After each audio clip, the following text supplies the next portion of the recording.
Sir, এই যে আমাদের বরগুনাতে যে ভুক্তভোগী পরিবার যে ওনার স্বামী হত্যাকাণ্ডের শিকার হয়েছেন এবং ওনার মেয়ের ঘটনাটা স্যার আপনি ইতিমধ্যে শুনেছেন আর কি।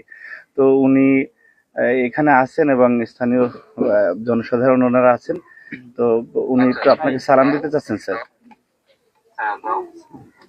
হ্যালো হ্যালো হ্যালো বোন আপনি কি রানী দাস বলছেন?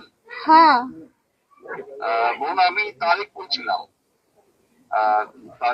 আমি লন্ডন থেকে। আপনার ঘটনাটা তো সারা দেশের মানুষ দেখেছে এবং কম বেশি সকল মানুষ জানে। আমি আপনার সাথে কথা বলতে চাইলাম শুধু এতটুকু বলার জন্য যে আপনারা এই বাংলাদেশের মানুষ এবং আপনাদের সাথে যে অন্যায় হয়েছে বা আপনাদের প্রতি যে অন্যায় হয়েছে, আমাদের দল আপনার পরিবারের পাশে আপনার পাশে থাকবে। যতটুকু সম্ভব আপনারা যাতে ন্যায় বিচার পান, আমরা সেই সর্বোচ্চ চেষ্টা করব। এই মুহূর্তে বোন এতটুকুই বলার জন্য আপনাকে আমি আপনার সাথে কথা বলতে চাইলাম। আপনাদের যদি আর কোন রকমের সহযোগিতা প্রয়োজন হয়, আমাদের এখানে যে আমান গিয়েছে, আমাদের ছাত্র দলের সাংগঠনিক সম্পাদক, ও আপনারই এলাকার সন্তান।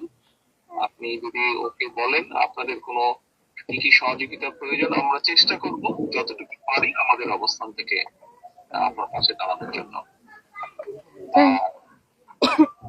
আপনি আপনি আপনি ভয় পাবেন না, দেশের মানুষ আপনার পাশে আছে, বিএনপি আপনার পাশে আছে, ভয় পাবেন না আপনি।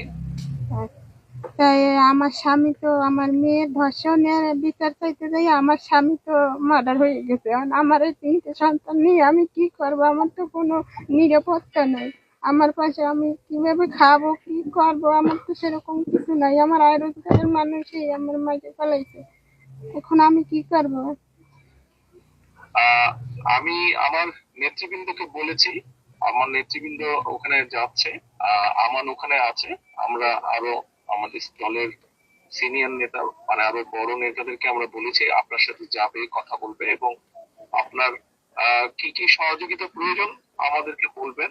কতটুকু পারবো জানি না, তবে আমরা অবশ্যই চেষ্টা করব আপনার পাশে দাঁড়াতে এবং আপনি যাতে আপনার প্রতি যাতে আইনের শাসন আপনি পান, যাতে আপনি ন্যায় বিচার পান, সেজন্য আমাদের দলের যারা উকিল আছেন, লয়ার আছেন যারা, তাদেরকে আমরা সেইভাবেই নির্দেশনা দেব যাতে আইনগতভাবে আপনাকে সহযোগিতা করে। আমার স্বামী মারা গেছে আজকে 6 দিন হয়ে গেল, কিন্তু এখন পর্যন্ত পুলিশ কোনো আসামি ধরতে পারলো না। পুলিশ এখন কি করে, তদন্ত করে না কি, আমি তো সেটা জানি না। আমি তো আমার স্বামীর সঠিক বিচার আমি চাই। আর আমি এই 3টে ছেলে পোলাপান নিয়ে আমি কি খাবো? আপনারা আমার পাশে থাকবেন। আমার তো কোনো পরিবর্তন নেই, আমার কোনো কিছু নাই, আমি কি করব? আপনি টেনশন করেন না, আপনি টেনশন করবেন না। আমরা একটা দেখি আপনার জন্য আমরা কি ব্যবস্থা করতে পারি।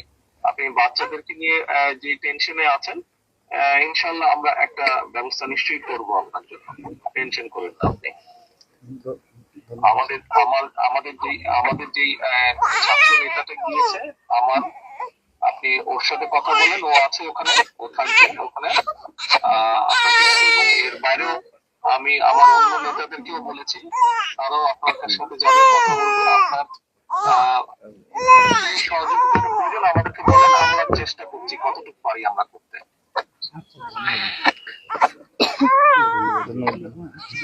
স্যার, উনি আমরা এখানে আছি স্যার। আর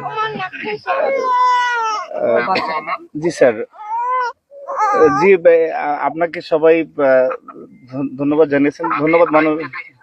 উনি যে বললেন আসামিদের ব্যাপারে, যারা কেসের ব্যাপারে, আমি আমাদের আইনজীবী ফোরামের কেন্দ্রীয় আইনজীবী ফোরামকে আমি নির্দেশনা দিচ্ছি, তারা ওখানে ব্যবস্থা নেবে। হ্যাঁ, ওনাকে বলো টেনশন না করতে, এই ব্যাপারে টেনশন না করতে। আর উনি যে ওনার বাচ্চাদের কথা বলেছে কিভাবে চলবে, তুমি ওনার সাথে কথা বললো। আমি মনীষাকে এবং আমাদের ওখানে বরিশালে ওনাকেও বলেছি গিয়ে দেখা করতে। জি আমরা তারপরে আলোচনা করে বসে ওনাকে আমরা কোনো একটা ব্যবস্থা করবো যাতে ওনার কষ্ট না হয়। ঠিক আছে, জি ওটা ওনাকে বলো, শুনে আমাকে পরে আবার জানাও। জি জি স্যার, ধন্যবাদ স্যার আচ্ছা, আপনাকে। ঠিক আছে। জি, সালাম আলাইকুম। ওনাকে বলো ওনার পাশে দল আছে, আমাদের আপনার পাশে দল আছে, দল ওনার পাশে আছে। আমাদের ভারপ্রাপ্ত মহোদয় আপনাকে নিশ্চয়তা দিয়েছেন, আপনার সর্বপ্রকার সহযোগিতায় বিএনপি আপনার পাশে থাকবে। জি স্যার, আচ্ছা, ধন্যবাদ স্যার, আসসালামু আলাইকুম।